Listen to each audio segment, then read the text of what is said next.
A mother always knows. When Tenny meets her son's fiancé, something feels wrong. She warns him, but he won't listen. So she takes matters into her own hands, going undercover as a maid in his house to uncover the truth. What she finds is more dangerous than she ever imagined.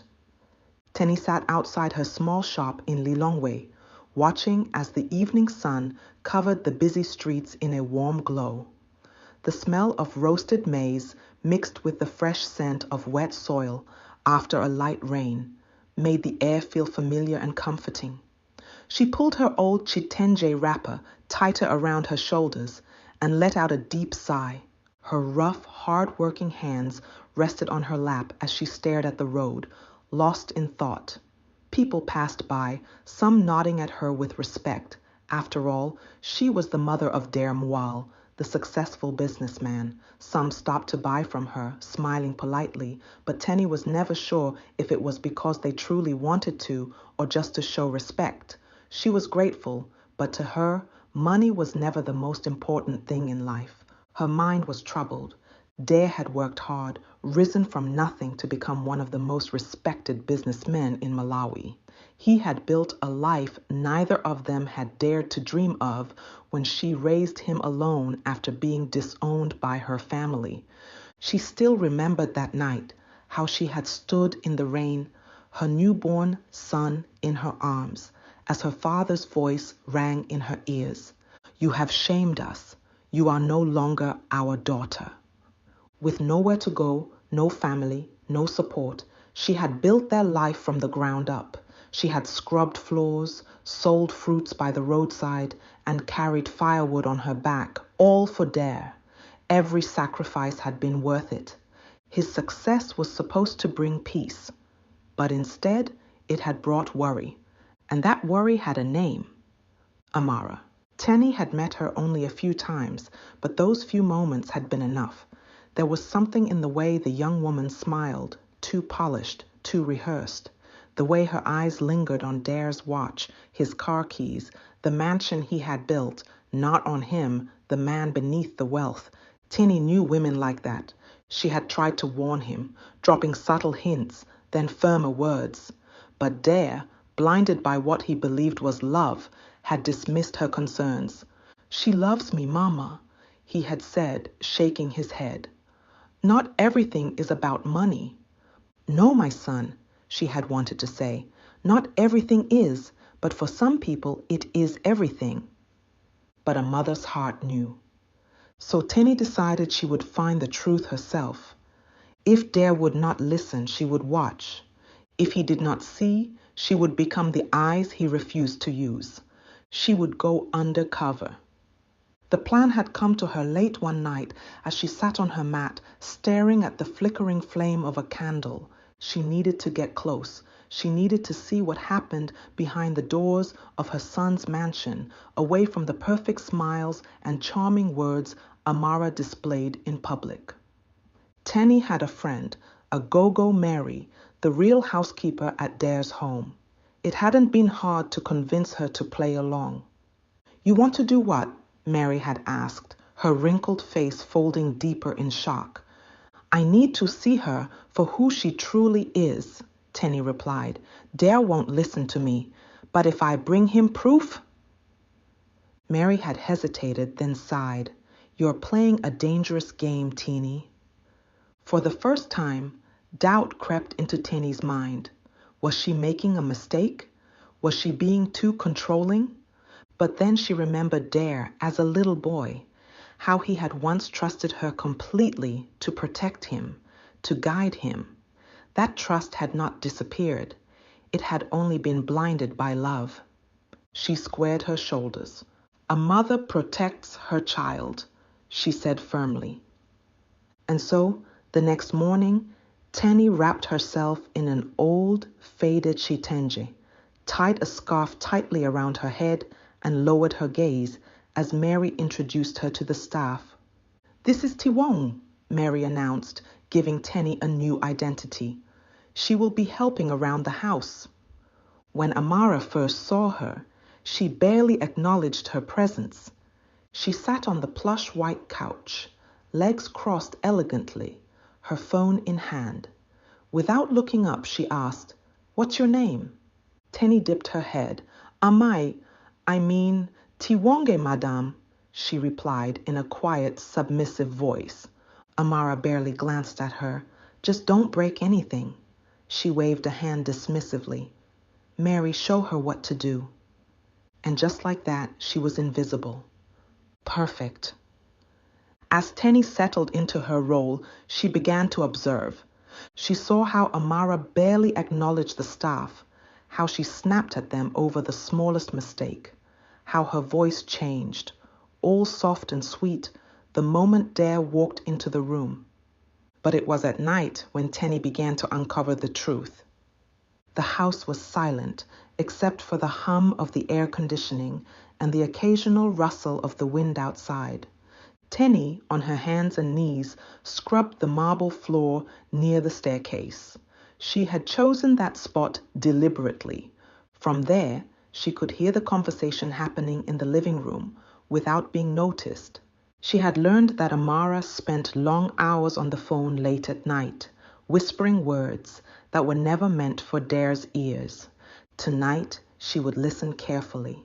Sure enough, Amara's voice came through. "Baby, I told you, just a little longer. Once we're married, everything will be in my hands," she whispered, her tone hushed but filled with excitement. Tenny's grip on the sponge tightened.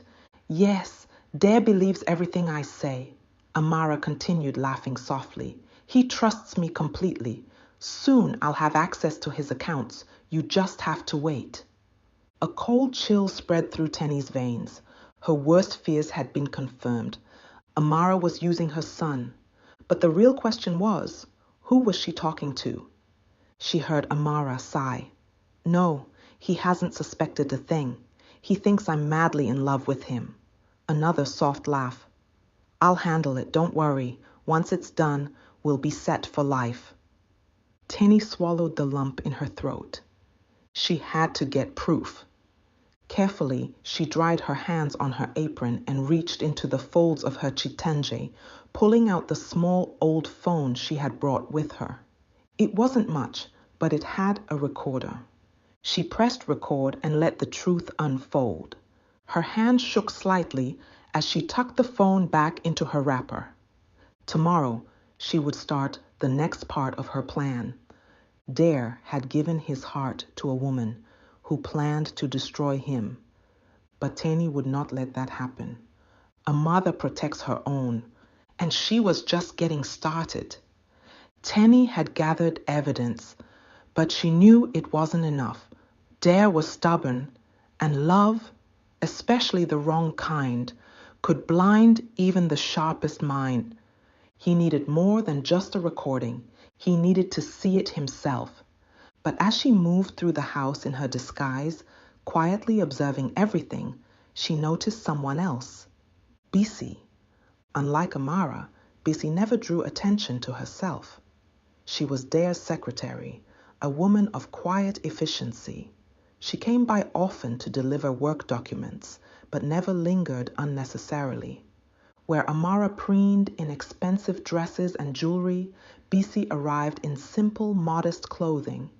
And yet every time she spoke about Dare, something flickered in her eyes, something soft, something real. Tenny noticed this, just as she noticed everything. One evening, as she struggled to carry a heavy basket of groceries from the car to the kitchen, a soft voice interrupted her. "Let me help you." Tenny turned to see Bisi reaching for the basket. "Ah, my daughter, you don't have to." "It's okay," Bisi said, smiling as she effortlessly took the weight from Tenny's arms. "We should always help when we can." Tenny blinked in surprise. She had been working in Dare's house for weeks, and in all that time, Amara had never lifted a finger to help anyone, not even once.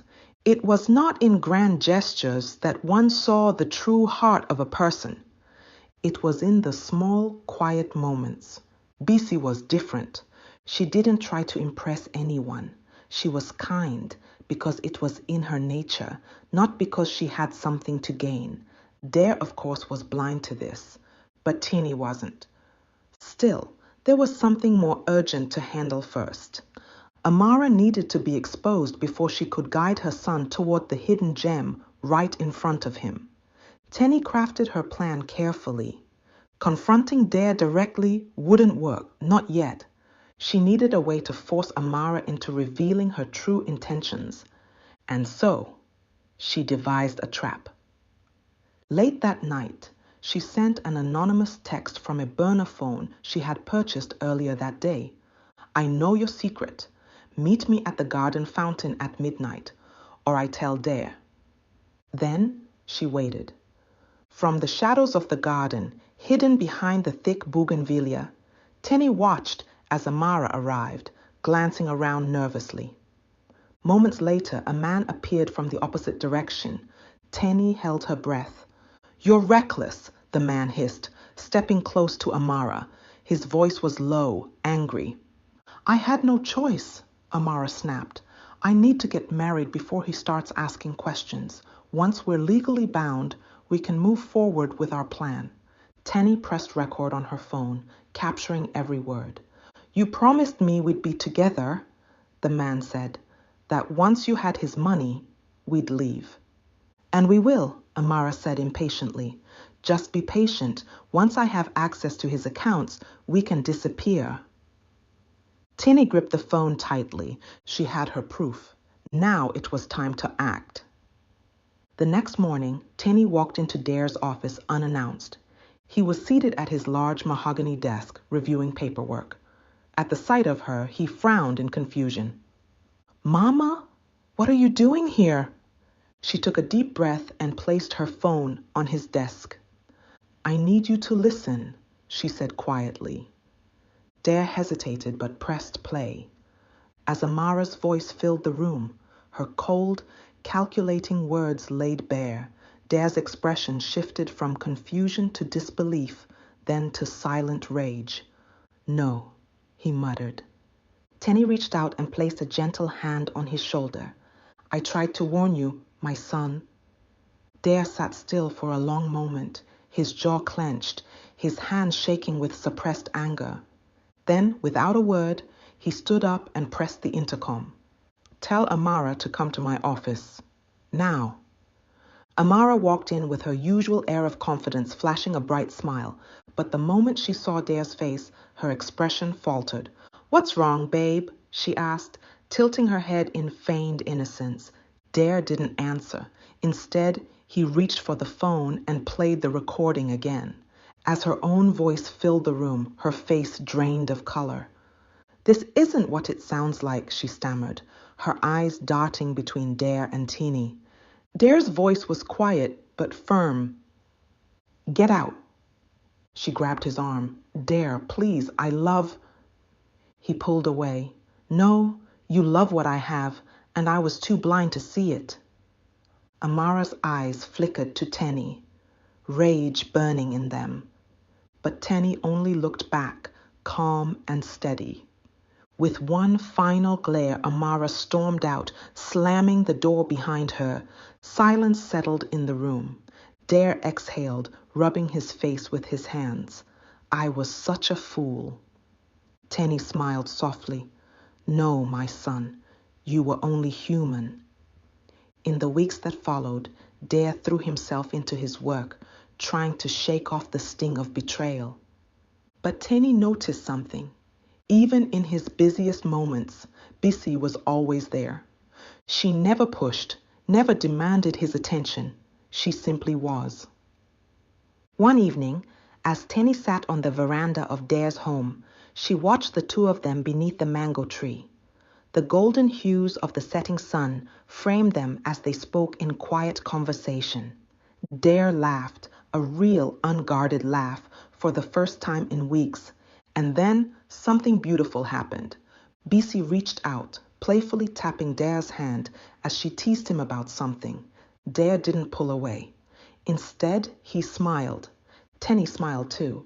She knew her son had found not just love, but something deeper, something real. She had guarded him, and now he had found someone truly worthy of his heart. And a mother's heart always knew, but the question remains, would Dare have ever seen the truth without her? The end. Thanks for listening.